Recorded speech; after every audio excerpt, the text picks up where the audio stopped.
Assalamualaikum warahmatullahi wabarakatuh. Selamat siang dan salam sejahtera Bapak Ibu sekalian. Hari ini saya ingin menyampaikan materi yaitu berubah untuk menjadi kaya. Ya.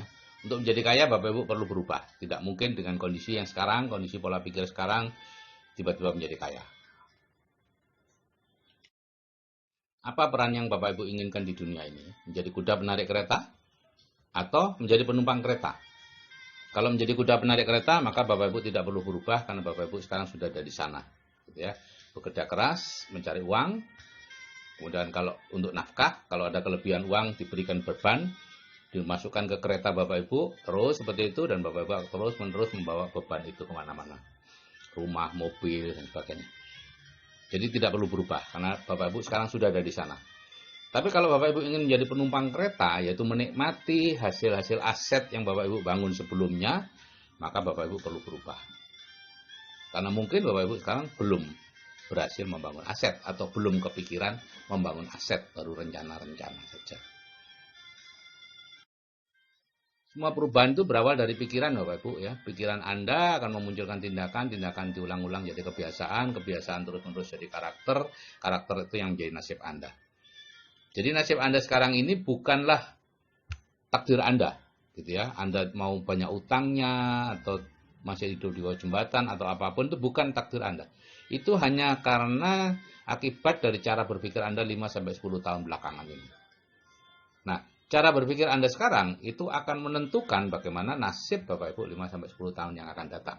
Kalau tidak berubah pikirannya, ya tidak berubah nasibnya. Ya, paling yang punya toko nambah tokonya atau nambah gerai apanya, tapi tetap aja punya kehidupan yang seperti sekarang ini, mungkin banyak utang dan sebagainya. Nah, jadi pikiran harus dirubah dulu, maka nasib kita akan berubah. Ya, itu hukum di dunia. Nah, dari sekian banyak pola pikir yang perlu dirubah itu ada plafon rezeki namanya. Ya. Plafon rezeki adalah batas atas rezeki seseorang atau takaran rezeki seseorang yang merupakan rata-rata rezeki 6 orang yang paling mempengaruhi kita. Jadi inilah yang dulu dianggap sebagai rahasia ilahi, sekarang sudah diketemukan Bapak Ibu bahwa rezeki Bapak Ibu ditentukan oleh 6 orang yang paling mempengaruhi Bapak Ibu. Ya. Dan penghasilan Bapak Ibu akan selalu berada di bawah plafon rezeki, walaupun Bapak Ibu berusaha sekuat tenaga menaikkan, bisa naik sedikit sementara ya, atau naik banyak, tapi sementara akan diturunkan lagi dengan cepat. Gitu ya. Untuk meningkatkan penghasilan secara permanen, plafon rezekinya yang harus dinaikkan, bukan kerjanya yang harus dinaikkan. Jadi seperti ini Bapak Ibu, kalau Bapak Ibu dikelilingi oleh orang-orang berpenghasilan 1 juta, 3 juta, 3,5 dan sebagainya, meskipun Bapak Ibu tidak tahu persis secara sadar berapa penghasilan mereka, tapi secara bawah sadar Bapak Ibu akan tahu. Maka orang yang dikelilingi ini, ya, jadinya akan seperti ini. Penghasilan atau plafon rezekinya sekitar 3 juta sebulan. Maka bekerja sekeras apapun dia akan sekian-sekian aja. Pernah naik sedikit, sebentar, diturunkan lagi. Plafon rezekinya yang harus dinaikkan. Misalnya di Building the Dream kita naikkan menjadi 100 juta penghasilan pasif sebulan dengan mendengarkan audio terapi bawah sadar itu. Maka secara perlahan rezekinya akan menyusul, gitu ya.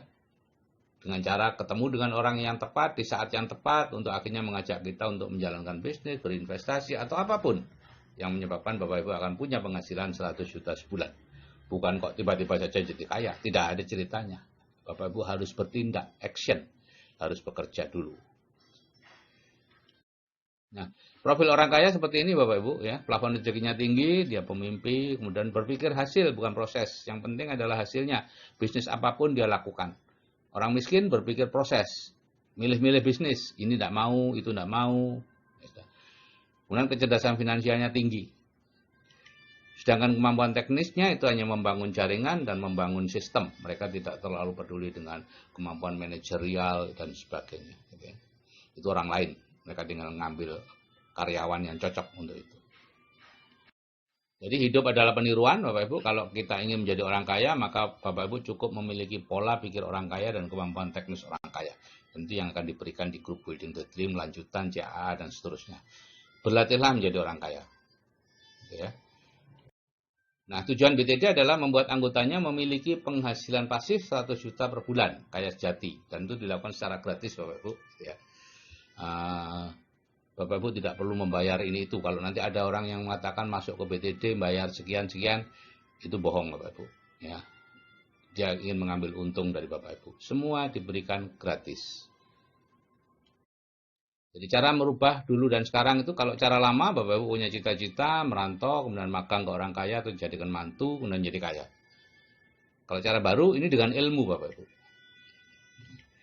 Yaitu Bapak Ibu mendengarkan audio terapi bawah sadar, penghasilan pasif 100 juta, dan kehidupan dengan penghasilan 100 juta, itu 2 audio, masing-masing didengarkan 21 kali.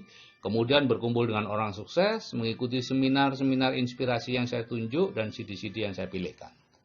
Saya tidak menjual seminar Bapak Ibu, ya, saya sendiri ikut seminar itu, bukan panitia, bukan pembicara gitu ya. Saya ikut ya, selama 14 tahun terakhir saya ikut. Saya bayarnya sama dengan Bapak Ibu, 600.000 per 2 jam, 2 hari seminar gitu ya. Seminarnya diadakan 3 kali setahun gitu ya. Saya ngajak berapapun ke seminar itu, saya tidak mendapatkan manfaat keuangan apa-apa. Tidak dapat diskon, tidak dapat apa dari panitia gitu ya.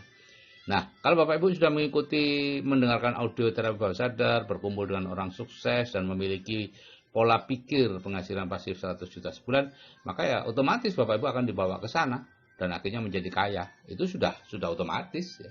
Tidak bisa di stop. Jadi 3 tahap perubahannya seperti ini, yang semuanya dilakukan secara gratis. Bapak Ibu masuk ke Building the Dream, ya, sebuah grup WA. Sekarang ada ratusan grup Building the Dream, ya. Di situ mendengarkan 21 kali audio terapi bawah sadar, kemudian ada materi-materi pengetahuan di grup, baca aja, lihat aja, dengarkan saja ya, dalam bentuk e-book, dalam bentuk video, dalam bentuk audio.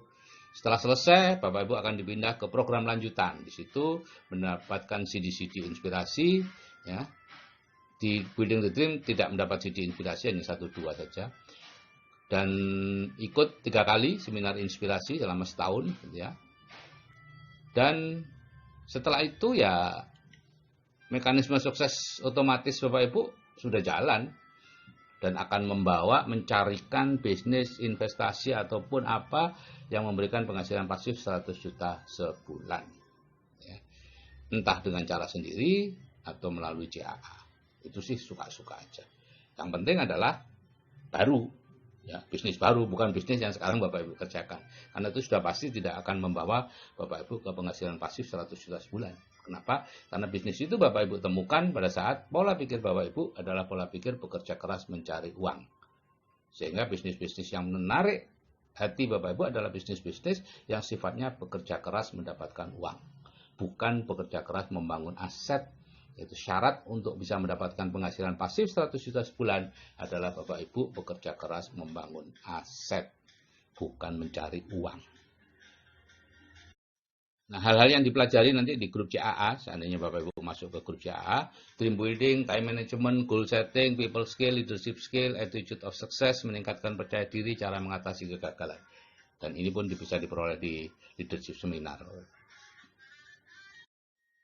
Aturan di grup Building the Dream seperti ini Bapak Ibu ya. Anggota BTD yang baru masuk segera menemukan admin pendampingnya, yaitu anggota CAA yang masukkan ke grup. Jadi yang grup Building the Dream ini menjadi alat anggota CAA untuk belajar kepemimpinan. Ya, belajar people skill dan sebagainya. Admin pendamping itu komentor yang mengirimkan materi-materi yang bersumber dari saya ke grup dan menerima pertanyaan dari anggota grup untuk diteruskan ke saya, kemudian mengkopas lagi jawaban saya ke anggota grup. Karena apa? Karena saya tidak bisa lagi masuk ke anggota BTD secara umum, ya. Begitu banyak anggota BTD, sudah tidak nututi bagi saya. Nah, ini grup pendidikan Bapak Ibu. Anggota grup dan komentor hendaknya menahan diri untuk tidak mengisi materi-materi sendiri ya. Seperti motivasi, agama, politik, atau apapun ke grup ini. Apalagi iklan atau hoax, itu nanti langsung dikeluarkan kalau sudah seperti itu. Ya.